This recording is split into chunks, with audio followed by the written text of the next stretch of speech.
সামনের রবিবারে রামনবমী, এক সপ্তাহ আগে থেকেই তার প্রস্তুতি কিন্তু এই মুহূর্তে শুরু করে দেওয়া হয়েছে বিজেপির তরফে। আমরা এই মুহূর্তে রয়েছি সেন্ট্রাল এভিনিউতে, যেখানে সেন্ট্রাল এভিনিউর একাধিক জায়গাতে কিন্তু এভাবেই পোস্টার পড়েছে। দেখা যাচ্ছে যে প্রধানমন্ত্রী নরেন্দ্র মোদীর ছবি, তার ঠিক নিচে রয়েছে বিরোধী দলনেতা শুভেন্দু অধিকারীর ছবি রয়েছে, এবং রামনবমীর এই পোস্টার, যা কিনা শ্রী শঙ্খানন্দ জগন্নাথ মন্দির, যা কিনা মেচেদা পূর্ব মেদিনীপুরের তরফে এই পোস্টার কিন্তু পড়েছে বিভিন্ন জায়গাতে, যেখানে শুভেন্দু অধিকারীর ছবি একমাত্র রয়েছে।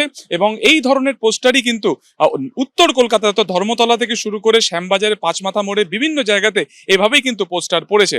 এবং ইতিমধ্যে বিজেপির তরফে যেটা বারবার দাবি করা হয়েছে যে রামনবমী এবারে তারা বড় করে পালন করবেন, যেখানে লক্ষাধিক মানুষ তারা কিন্তু রাস্তায় নামবেন, এমন দাবিও তারা কিন্তু তাদের তরফে করা হয়েছে। ইতিমধ্যে সেই প্রস্তুতি শুরু করে দেওয়া হয়েছে রাজ্য বিজেপির তরফে। ক্যামেরা সন্দীপ পালের সঙ্গে সুকান্ত মুখোপাধ্যায়, এবিপি আনন্দ, কলকাতা। আছি পরের খবরে। রামনবমীর এখনো এক সপ্তাহ বাকি, তার আগে চড়তে শুরু করেছে রাজনৈতিক চাপানুতোর। কেউ বলছেন বাধা পেলে প্রতিরোধ, এমনকি প্রতিশোধ হবে। কেউ বলছেন অস্ত্র মিছিলের কথা। বিজেপির রাজ্য সভাপতির দাবি, বাংলায় হিন্দুদের দেওয়ালে পিঠ ঠেকে গেছে। আবার তৃণমূল বিধায়ক শওকত মোল্লা বলছেন বিজেপি পরিকল্পিতভাবে অশান্তি পাকানোর চেষ্টা করছে। কুণাল ঘোষ বলছেন ধর্মকে পলিটিক্যাল ইভেন্টে পরিণত করতে গেলে পুলিশ বাধা দিতেই পারে। সব মিলিয়ে সুর সপ্তমে। আগামী 6 এপ্রিল ফুলিয়াতে হিন্দুরা অস্ত্র মিছিল করবে। বিজেপি সম্পূর্ণ পরিকল্পিতভাবে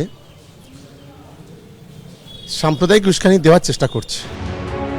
পরের রবিবার রামনবমী, তার আগে ধর্মীয় এই অনুষ্ঠানকে ঘিরে বঙ্গ রাজনীতিতে বিজেপি তৃণমূলের হুমকি হুঁশিয়ারির হাওয়া ক্রমশ তীব্র হতে শুরু করেছে। ইতিমধ্যেই রামনবমীর দিন 1 কোটির বেশি হিন্দুকে রাস্তায় নামানোর ডাক দিয়েছেন শুভেন্দু অধিকারী। রামনবমীতে পশ্চিম বাংলার সনাতনী হিন্দুরা তার শক্তি দেখান, এই প্রার্থনা করব।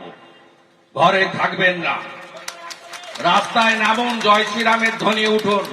রামনবমীর দিন বাড়িতে পারলে ধ্বজ তুলুন, মোটরসাইকেলে গাড়িতে ধ্বজ রাখুন। 6 এপ্রিল গর্বিত হিন্দু হিসেবে জয় শ্রীরামের ধ্বনি তুলুন। অন্ধকার যত গাঢ় হবে তত তাড়াতাড়ি সূর্য উদিত হবে।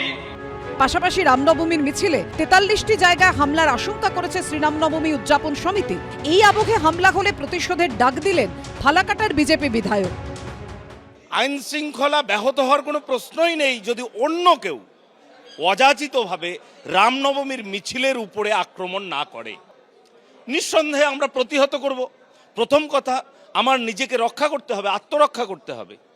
আত্মরক্ষার সঙ্গে সঙ্গে আমাকে প্রতিহত করতে হবে, এবং তারপরেও যদি প্রবল পরাক্রমী হয় তাহলে প্রতিশোধের দিকে আমাদের যেতে হবে। আবার বিজেপির নদিয়া দক্ষিণ সাংগঠনিক জেলার সদস্যের গলায় শোনা গেল অস্ত্র নিয়ে মিছিলের হুঁশিয়ারি। অস্ত্র মানে রিভলভার নয়, বোম নয়।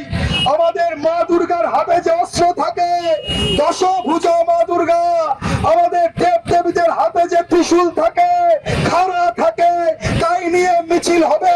ঝান্ডা থাকবে, ঝান্ডার সঙ্গে ঝান্ডা থাকবে। আমাদের প্রিয় মুখ্যমন্ত্রী বলেন ধর্ম যার যার, উৎসব সবার। ধর্মকে নিয়ে যারা রাজনীতি করে তারা হলো কাপুরুষ।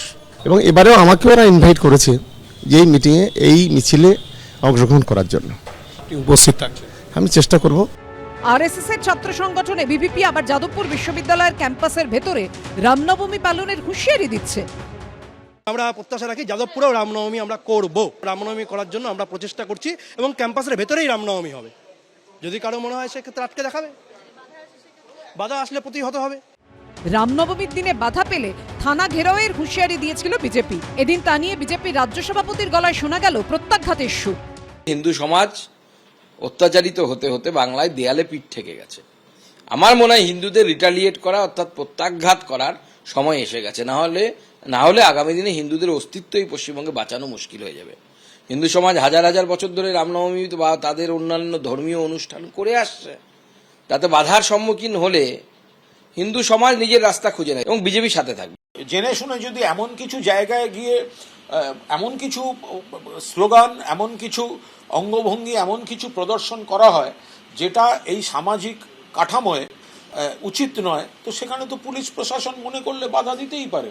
এখন ধর্মকে নিয়ে যারা রাজনীতির ব্যবসা করতে নেমেছেন, তারা সেই রাজনীতির ব্যবসা করতে গিয়ে যদি ধর্মর আচার পালনের অগ্রাধিকার থেকে সরে গিয়ে তারা যদি পলিটিক্যাল ইস্যু, পলিটিক্যাল ইভেন্ট তৈরি করতে চান, তো তাহলে তো পুলিশ প্রশাসন কেন বাধা দেবে না? দেবে। এই প্রেক্ষাপটে পুলিশের নিরপেক্ষ ভূমিকার কথা বলছে কংগ্রেস। পুলিশের ভূমিকাতে নিরপেক্ষ হওয়া উচিত। পুলিশ যদি নিজেই সরকারি দলে তোষামতি করতে গিয়ে এক পক্ষকে খাতির আরেক পক্ষকে খাতির না করে, তাহলে সেখানেও সমস্যা দেখা দিবে। কোথাও মুসলমান বেশি আছে, কোথাও হিন্দু বেশি আছে, কোন দিকে যাবেন? সবার জন্য সমান বিচার হোক। সব মিলিয়ে রামনবমী নিয়ে তেতে উঠছে বাংলার রাজনৈতিক মাটি। ঐশী মুখোপাধ্যায়, রাজীব চৌধুরী ও হিন্দলদের রিপোর্ট, এবিপি আনন্দ।